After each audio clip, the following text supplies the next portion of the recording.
আসসালামু আলাইকুম। কেমন আছি আমরা সবাই? ভালো আছি?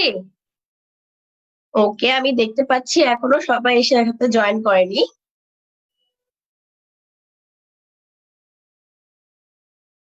আচ্ছা, সমস্যা নেই। আমরা আমাদের যেটা প্রিভিয়াস মানে আগের যেটা পড়া ছিল, সেই পড়া নিয়ে কি করতে পারি? কিছুক্ষণ আলোচনা করতে পারি।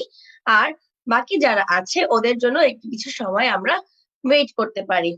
ওকে। আমার সাথে আছে এখন ফারহান।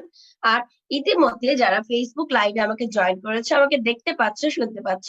তোমাদের সবাইকে শুভ সকাল এবং আমাদের ঘরে বসে শিক্ষা কার্যক্রমে আন্তরিক স্বাগতম।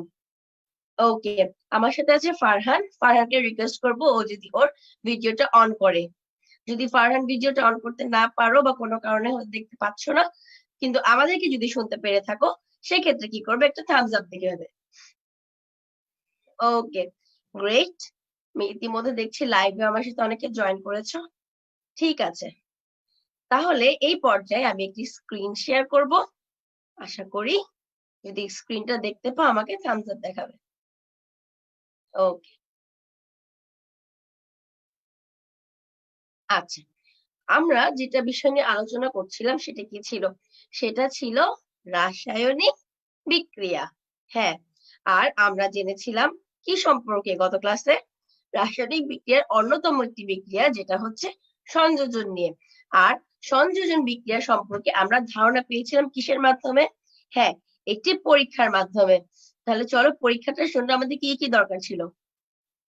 আমাদের দরকার ছিল একটি টেস্ট টিউব, আমাদের দরকার ছিল কি একটি মর্টার, আমাদের দরকার ছিল লোহার গুঁড়া, আমাদের দরকার ছিল সালফার বা নিকটি, সালফার এবং নিকটি। তাহলে কি হয়েছে?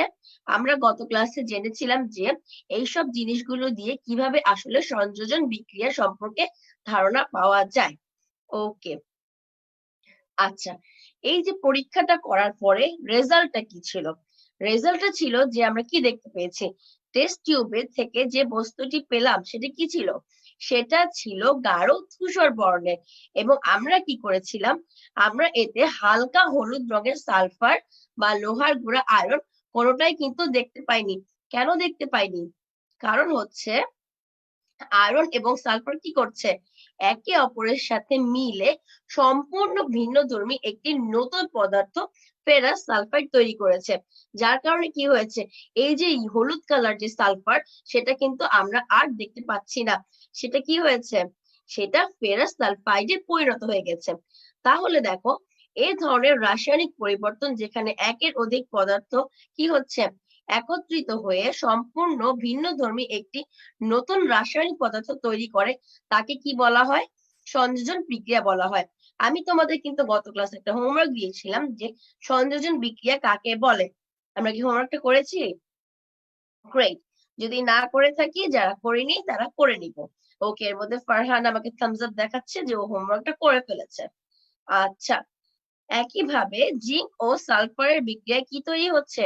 জিঙ্ক সালফাইড তৈরির বিক্রিয়াও কি সংযোজন বিক্রিয়া। তাহলে হলো ইতিমধ্যে আমরা সংযোজন বিক্রিয়া সম্পর্কে আমাদের মোটামুটি একটা ধারণা হয়ে গেছে। এখানে আরেকটা এক্সাম্পলও দেওয়া আছে, সেটা কি? জিঙ্ক আর সালফার এই দুইটা বিক্রিয়া করে কি হচ্ছে? জিঙ্ক সালফাইড তৈরি করছে। ওকে, ঠিক সংযোজন বিক্রিয়ার মতনই আরেকটা বিক্রিয়া আছে, সেটাকে কি বলা হয়? সেটাকে বলা হয় দহন। এখন দহনের ইংরেজি নাম হচ্ছে কম্বানশন রিয়াকশন। এখন দেখো, এই দহনও কি করতে পারে? দহনও কিন্তু আমরা একটি বিক্রিয়া বা পরীক্ষার মাধ্যমে দেখতে পারি। সেক্ষেত্রে আমাদের কি কি লাগতে পারে? দেখো, চিত্রে দেওয়া আছে দহন বিক্রিয়ার ক্ষেত্রে কি কি লাগতে পারে। এখন বলো তো, আমার কাছে কি নেই? আমার কাছে কিন্তু স্পিরিট বা বার্নারও নেই, সালফারও নেই। যেমন গত ক্লাসে কি করেছে, আমরা কিন্তু পরীক্ষাটা করতে দেখতে পারিনি। কিন্তু এরকম যদি হতো যে আমরা মনে করি স্কুলে আছি, স্যার বা টিচার আমাদেরকে প্র্যাকটিক্যাল দেখাচ্ছে, তাহলে কি হতো? এই যে দহন বিক্রিয়া সম্পর্কে আমাদের ধারণাটা আরো পরিষ্কার হতো, তাই না? কিন্তু মিস কিন্তু তোমাদের জন্য একটা সলিউশন নিয়ে আসছে। সেটা কি জানো? মিস কিন্তু কি করছি? মিস কিন্তু তোমাদেরকে একটি ভিডিও দেখার মাধ্যমে এই যে দহন বিক্রিয়াটা কি করব? সুস্পষ্ট করে তুলবো। So are we ready? Okay, আরেকটা কথা বলে দেই, ভিডিও কিন্তু দেখলেই হবে না। ভিডিও থেকে কিন্তু তোমরা কি করতে হবে? সাথে, সাথে তোমাদের নোটস নিতে হবে। কারণ এই ভিডিওটার উপরই কি করব? আমি একটি কুইজ নিব। সো আমরা কি রেডি সবাই? গ্রেট। ওকে। তাহলে আমরা এখন একটি ভিডিও দেখতে যাচ্ছি। যেই ভিডিওটির মাধ্যমে আমরা কি করব? আমরা দহন বিক্রিয়া সম্পর্কে আমাদের ধারণা আরো পরিষ্কার হয়ে যাবে। দহন কি? দহন বিক্রিয়া কিভাবে হয়ে থাকে? ইত্যাদি। ওকে। যদি ভিডিওটি দেখা গিয়ে থাকে আমাকে থামস আপ দিবেন।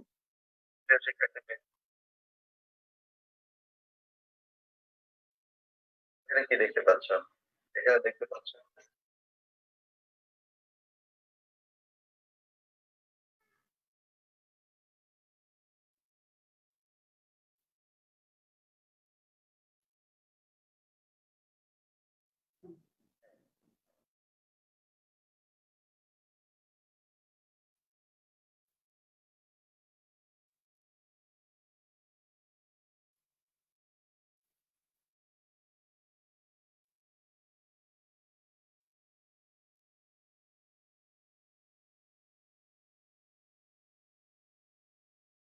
জি,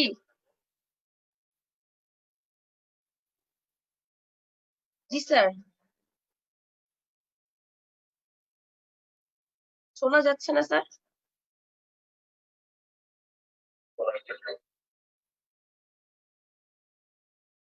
দহন বিক্রিয়া। আমি জিজ্ঞেস আচ্ছা, আমরা কি সাউন্ড শুনতে পাচ্ছিলাম ভিডিওটার? যদি সাউন্ড শুনতে পারি মিসকে একটু থামস আপ দেখাই।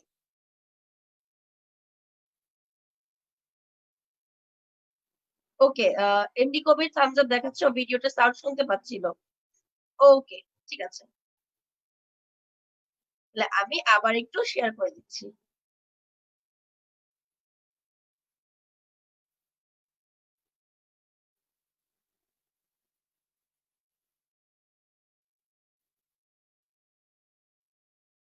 কোন মৌল বা যৌগকে বাতাসের অক্সিজেনের উপস্থিতিতে পুড়িয়ে তার উপাদান মৌলের অক্সাইডে পরিণত করার প্রক্রিয়াকে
আচ্ছা, আমরা কি জানলাম? দহন বিক্রিয়ায় কোনটা অত্যাবশ্যক?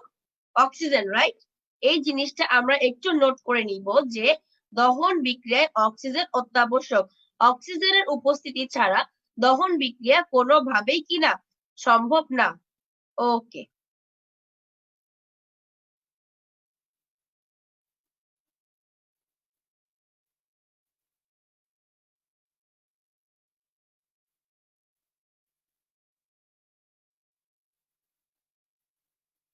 আচ্ছা, আবার একটু বলি, আরেকটা ইনফরমেশন তোমাদের সাথে শেয়ার করব। সেটা হচ্ছে দহন বিক্রিয়ায় উপাদান থাকবে আমাদের কয়টা? ২টা।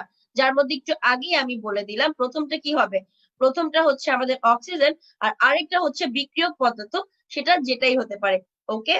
তাহলে এই ২টা প্রশ্ন কি করব? মানে এই ২টা কোড আমরা নোট করে রাখবো। ওকে।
আচ্ছা, এই পর্যায়ে আমরা দেখব বিক্রিয়াটা কিভাবে হচ্ছে। আমরা কি দেখলাম, এখানে দুইটা যৌগ আছে বা দুইটা বিক্রিয়জাত পদার্থ আছে। একটি হচ্ছে কি, একটি হচ্ছে গিয়ে আমাদের মিথেন এবং আরেকটি হচ্ছে কি অক্সিজেন। এখন এই স্লাইডটার মাধ্যমে আমরা দেখব অক্সিজেন আর মিথেন কিভাবে বিক্রিয়া সম্পন্ন করছে।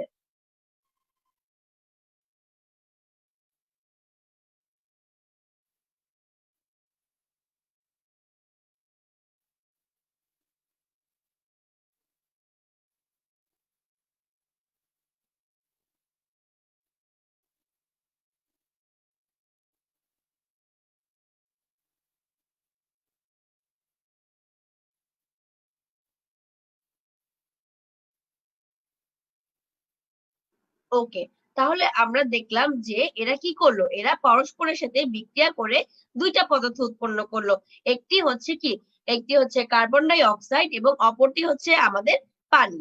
তাহলে চলো আমরা আরো সামনের দিকে এগিয়ে যাই।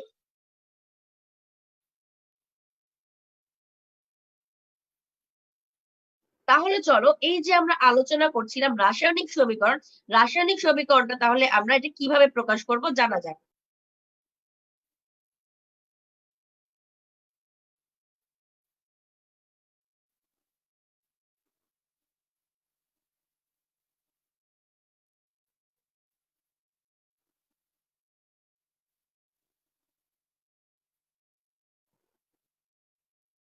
তাহলে তোমরা দেখতে পাচ্ছ এখানে হাইড্রোজেন অণু কয়টি?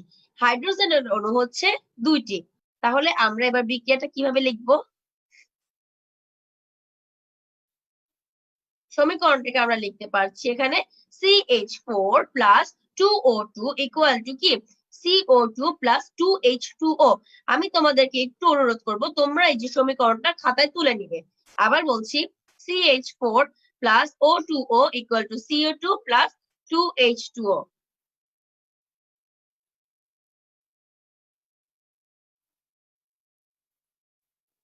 তাহলে আমরা এই পর্যায়ে কোন গ্যাসের দহন জানলাম? এই পর্যায়ে আমরা মিথেন গ্যাসের দহন সম্পর্কে জানলাম।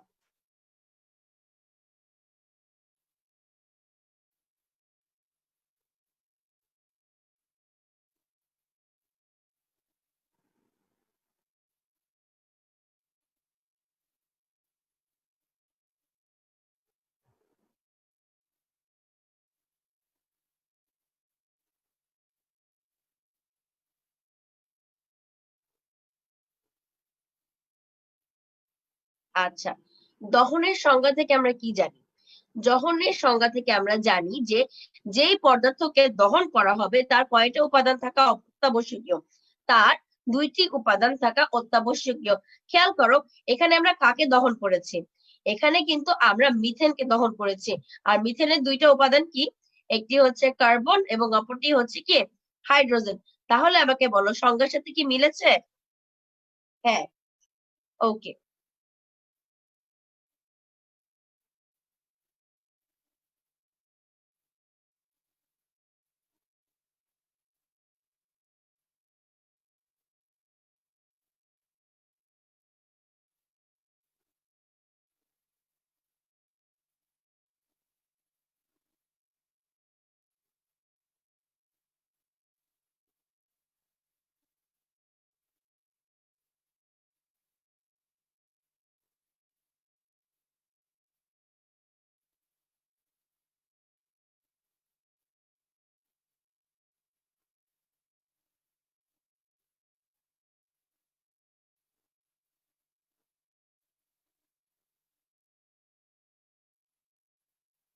ওকে, এর ইতিমধ্যে আমরা জানলাম কি মিথেনের দহন বিক্রিয়া।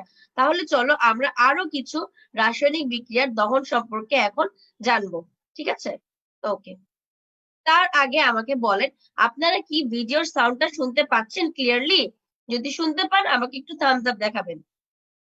ওকে, আমাকে আনিকা থামস আপ দেখাচ্ছে, ভিডিওর সাউন্ডটা শোনা যাচ্ছে। ওকে, থ্যাংক ইউ আনিকা।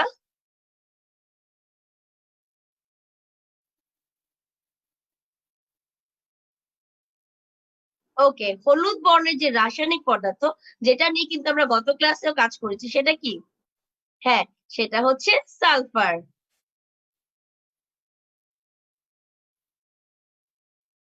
এখন আমরা সালফারের দহন বিক্রিয়া দেখবো।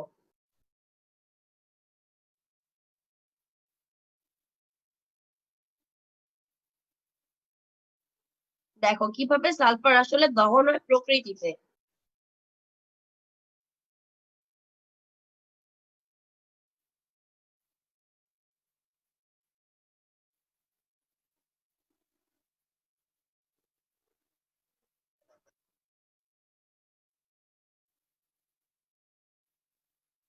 ওকে, এখানে একটা প্রশ্ন হতে পারে যে সালফার যে শিখা যে জ্বলার সময় আমরা কি জানি যে আগুনের বা আগ্নেয়গিরি যখন উদ্ভূতপাত হয় সেখানে কি হয়, কখনো কখনো হলুদ কালার, কখনো কখনো কমলা কালার কি দেখতে পাই আমরা, শিখা দেখতে পাই। কিন্তু সালফারের শিখার কালার কি? সালফারের শিখার কালার হচ্ছে নীল কালার। এখন আমরা বিক্রিয়া দেখবো।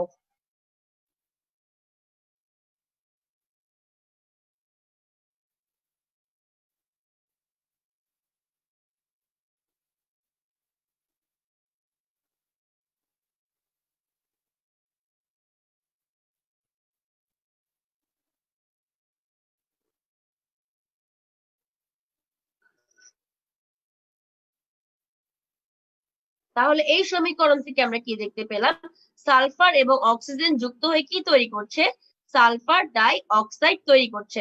তোমরা একটু দেখো খেয়াল করে। তাহলে এই সমীকরণটি আমরা খাতায় তুলে নিব, S+O2, আর এটিও হচ্ছে সালফারের দহন বিক্রিয়া। এখন আমরা এখানে দেখব যে ম্যাগনেসিয়ামের দহন কিভাবে হয়।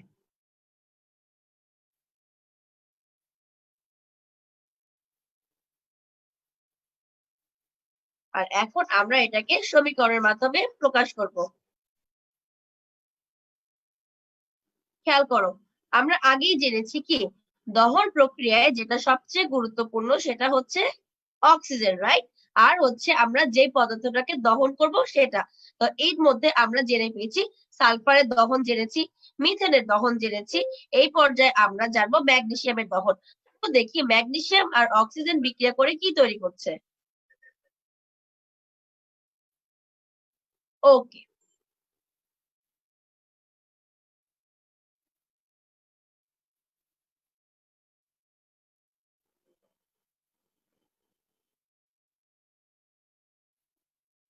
তাহলে আমরা এই পর্যায়ে এই সমীকরণটাও তুলে নিব যে ম্যাগনেসিয়ামের দহনের ফলে কি হচ্ছে, 2Mg plus O2 equal to কি হচ্ছে, 2MgO।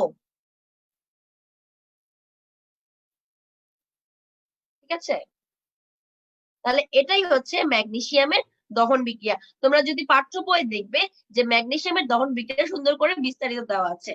আর এই পর্যায়ে আমরা শেষ একটা পরীক্ষা করব, সেটা হচ্ছে মোমের দহন বিক্রিয়া। ঠিক আছে, সেক্ষেত্রে আমাদের কি লাগছে, সেক্ষেত্রে আমাদের মোমের সাহায্য লাগছে।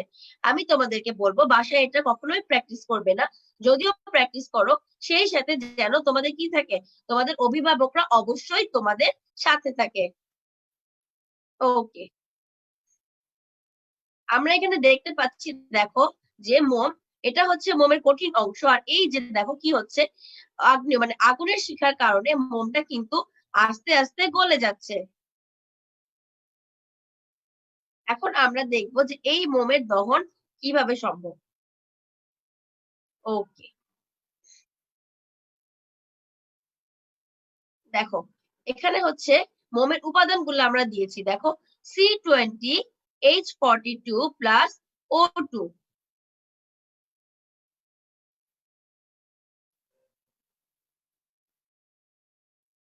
এখানে দুইটি মৌল রয়েছে, একটি হচ্ছে কার্বন।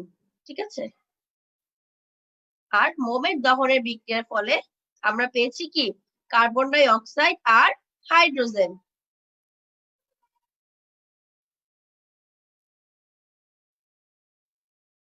ওকে, তাহলে আমরা এই বিক্রিয়াটা একটু তুলে নিব কষ্ট করে। ঠিক আছে, তাহলে খেয়াল করি আমরা এই পর্যায়ে আমরা কি কি জানলাম। এই পর্যায়ে জানলাম আমরা যে দহন বিক্রিয়া যেটা হচ্ছে, যে আমরা দহন বিক্রিয়ার ক্ষেত্রে দুইটা উপাদান আমাদের অবশ্যই প্রয়োজনীয়। সেটা হচ্ছে এর মধ্যে একটা হচ্ছে কি অক্সিজেন। অক্সিজেন ছাড়া দহন বিক্রিয়া কিভাবেই কোনোভাবেই সম্ভব না। আর আরেকটা হচ্ছে যে কোনো উপাদান হতে পারে, যেমন আমাদের পাঠ্য বই দেওয়া আছে মিথেন, তারপরে দেওয়া আছে ম্যাগনেসিয়াম, অথবা দেওয়া আছে মোম। ঠিক আছে? তাহলে দেখো এই যে একটা ভিডিও ক্লিপের মাধ্যমে কিন্তু তোমাদেরকে সুন্দর করে দেখানো হলো যে কিভাবে আমরা প্রক্রিয়াধীনের মাধ্যমে দহন বিক্রিয়া সম্পর্কে ধারণা নিতে পারি। আর তোমাদের যদি আজকের ক্লাসটা বা ভিডিওটা বুঝতে সমস্যা হয়ে থাকে তাহলে কি করবে, তোমরা সেগুলো নোট করে রাখবে।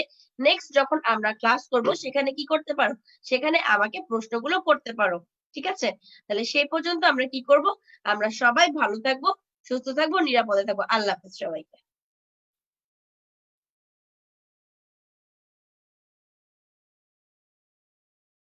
গুড মর্নিং এভরিওয়ান, আসসালামু আলাইকুম। ঘরে বসে শিক্ষার পক্ষ থেকে আমি তৌহিদুল ইসলাম আপনাদের সকলকে আমন্ত্রণ জানাচ্ছি আমাদের অষ্টম শ্রেণীর আজকের গণিত ক্লাসটিতে। আমাদের সাথে যে যেখান থেকে যুক্ত হয়েছেন আশা করছি প্রত্যেকেই সুস্থ আছেন, ভালো আছেন এবং নিরাপদে আছেন। যারা আমাদের নিয়মিত পার্টিসিপেন্ট রয়েছেন এবং ফেসবুক লাইভ থেকে যারা আমাদের সাথে কানেক্টেড হয়েছেন বা হচ্ছেন, আপনাদের সকলকে অসংখ্য ধন্যবাদ জানিয়ে আমরা শুরু করতে যাচ্ছি আমাদের আজকের ক্লাসটি। আমরা আলোচনা করছিলাম আমাদের গণিত বইয়ের অধ্যায় 11 তথ্য ও উপাত্ত এই চ্যাপ্টারটি নিয়ে, যে চ্যাপ্টারটি মূলত খুবই ইম্পর্টেন্ট একটি চ্যাপ্টার ছিল এবং এই চ্যাপ্টারটি অলমোস্ট আমরা শেষ করে ফেলেছি। এবং আজকে আমরা রেখেছিলাম এই চ্যাপ্টারটির সমস্যা সমাধান ক্লাস এবং কিছু কুইজ প্রতিযোগিতা। আমি আশা করছি আপনারা সকলে ইতিমধ্যে আমাদের বিগত ক্লাসগুলো দেখেছেন এবং সবগুলো ম্যাথ অনুশীলন করেছেন। আমি একটু মোহাম্মদ কবিরের সাথে কথা বলতে চাচ্ছি। মোহাম্মদ কবির, আমি আপনাকে আনমিউট করছি। মোহাম্মদ কবির, আমি আপনাকে আনমিউট করেছি, আপনি কি আমার কথা শুনতে পাচ্ছেন? আচ্ছা, আপনি কি অধ্যায় 11 এর সম্পূর্ণ চ্যাপ্টারটি কমপ্লিট করতে পেরেছেন? জি স্যার। আচ্ছা, সেই ক্ষেত্রে আপনার করতে গিয়ে কোনো সমস্যা বের হয়েছিল? কোনো প্রবলেম ফেস করেছেন? ওকে, থ্যাংক ইউ সো মাচ, আপনাকে অসংখ্য ধন্যবাদ। আমরা তাহলে আমাদের স্লাইডটিতে চলে যাচ্ছি। আমাদের যে প্রশ্নটি ছিল, মানে যে চ্যাপ্টারটি ছিল, সেই চ্যাপ্টারটির বাকি অংশে কিছু কুইজ প্রতিযোগিতা রয়েছে, আমরা সেখানে চলে যাচ্ছি। আপনারা যদি আমার স্লাইডটি দেখতে পেয়ে থাকেন আমাকে একটু থামস আপ দিয়ে জানিয়ে দিবেন। স্লাইডটি কি দেখা যাচ্ছে?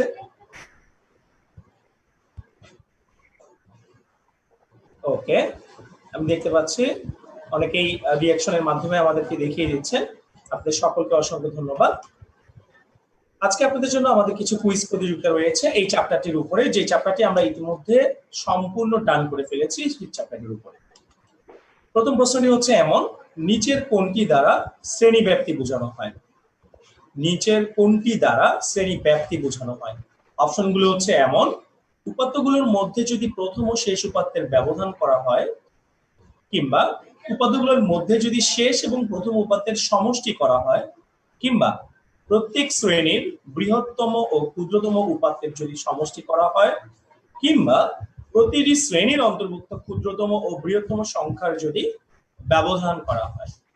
আমি একটু মোহাম্মদ কবিরের কাছে শুনতে চাচ্ছিলাম, আপনি আমাদেরকে এটা কারেক্ট অ্যান্সারটি একটু দেবেন। আপনি কি শুনতে পাচ্ছেন?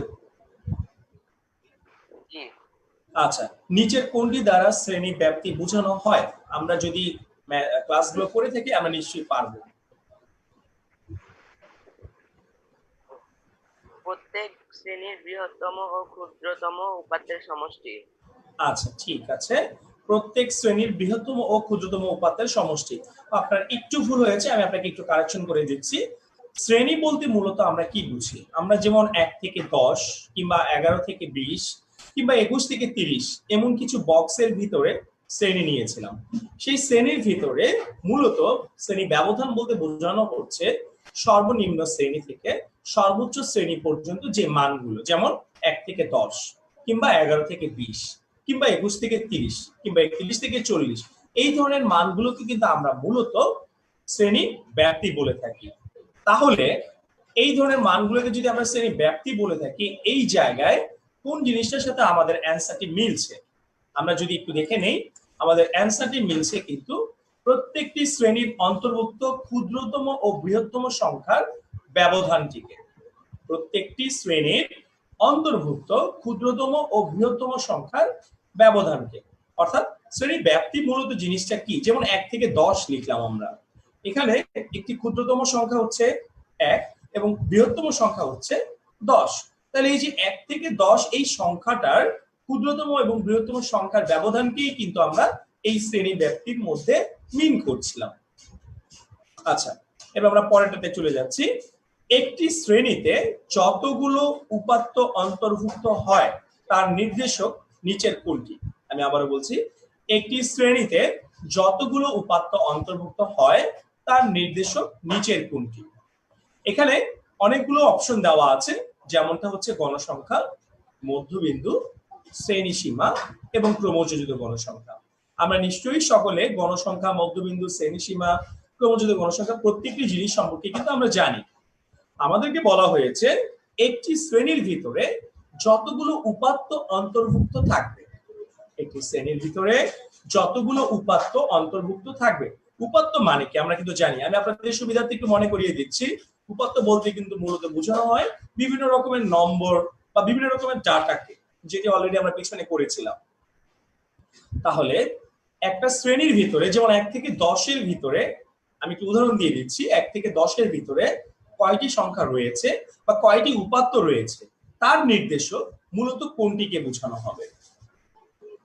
আমি আশা করছি আপনারা সকলে অ্যান্সার দিতে পারবেন। আমি তারপরেও আপনাদের সাথে একটু কথা বলে নিতে চাচ্ছি। ফারহানের সাথে আমি একটু কথা বলতে চাচ্ছি। ফারহান, আপনি কি আমাকে শুনতে পাচ্ছেন? জি। আচ্ছা, আমরা মাত্র যে প্রশ্নটি দেখলাম সেই প্রশ্নের উত্তরটি কি হতে পারে? ফারহান, আপনি কি শুনতে পাচ্ছেন? আপনাকে আমি আনমিউট করেছি। আমরা মাত্র যে প্রশ্নটি দেখলাম সেই প্রশ্নটির উত্তর কি হতে পারে? আচ্ছা, গণসংখ্যা। গণসংখ্যা, exactly. Thank you so much, আপনাকে অসংখ্য ধন্যবাদ।